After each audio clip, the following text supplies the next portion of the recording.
तो यहाँ पर क्या क्वेश्चन है कि एक स्फेरिकल सेल है, कंडक्टिंग शेल है ये, और हमको सरफेस चार्ज डेंसिटी दी हुई है 8.8 इंटू 10⁻⁻11 और एक होल बना दिया गया इसके सरफेस पर और कहता है कि उसी जगह इलेक्ट्रिक फील्ड क्या होगा, ये पूछा हुआ है।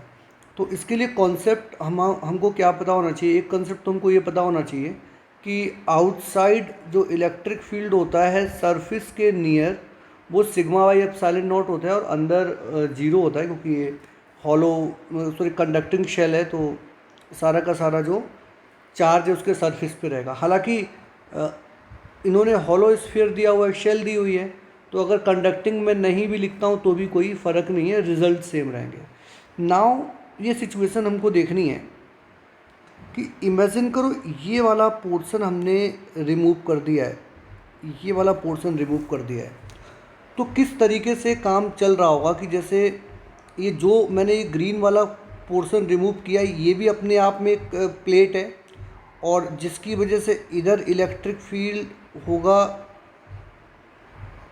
E1 मान लेते हैं और उसके इधर इलेक्ट्रिक फील्ड होगा E1 ही होगा। मतलब ये कॉन्सेप्ट कहाँ से है, जैसे एक ये छोटा सा सरफेस है, ये कोई प्लेट है, तो प्लेट के आपको पता होना चाहिए कि प्लेट से अगर आप यहाँ पर देखोगे तो जो इलेक्ट्रिक फील्ड होगा वही इलेक्ट्रिक फील्ड अगर आप बैक साइड में देखोगे तो वही आएगा। तो ये जो छोटा सा सरफेस है एक तरीके से प्लेट की तरह एक्ट कर रहा है, तो दोनों तरफ मैंने इलेक्ट्रिक फील्ड E1 लिया हुआ है। सिमिलरली ये जो पूरा बचा हुआ जो रेड वाला पोर्शन देख रहे हो, पूरा बचा हुआ रेड वाला पोर्शन देख रहे हो, इसकी वजह से अगर हम इलेक्ट्रिक फील्ड की बात करें तो यहाँ पर भी इसकी वजह से इलेक्ट्रिक फील्ड होगा और यहाँ पर भी होगा।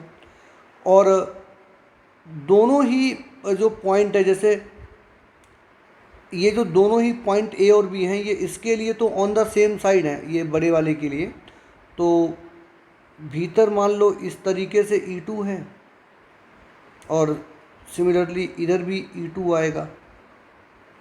और ये अपोजिट डायरेक्शन में इसलिए लिया हुआ है क्योंकि अगर हम इसको एज अ क्लोज देखेंगे तो इस पॉइंट ए पर तो ज़ीरो होना चाहिए, तो ज़ीरो तभी होगा जब ये E1 E2 एक दूसरे के अपोजिट हो। तो ये वाला जब हम कंसेप्ट लगाते हैं तो इससे हम ये प्रूफ कर देते हैं कि E1 और E2 मैग्नीट्यूड में बराबर होंगे। और ये आउटसाइड अगर हम देखें आउटसाइड, तो आउटसाइड जो ये E है, ये वाला जो आउटसाइड ये E है, ये बेसिकली E1 प्लस E2 है और इसको आप 2E1 भी लिख सकते हो, 2E2 भी लिख सकते हो, और जिसकी वैल्यू है सिग्मा बाई एप्सिलॉन नॉट।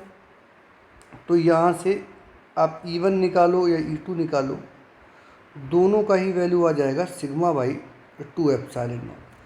अब आपको ये समझना है कि अगर इस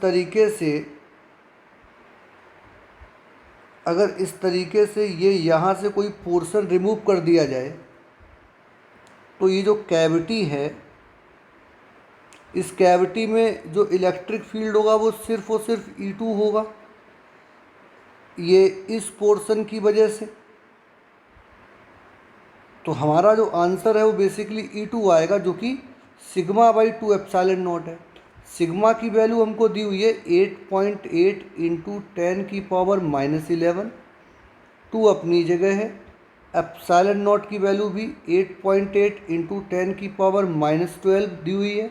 तो आप इसको सॉल्व करोगे तो यहाँ से आंसर आ जाएगा 5 न्यूटन पर कूलम। इसी के साथ ये क्वेश्चन समाप्त हुआ।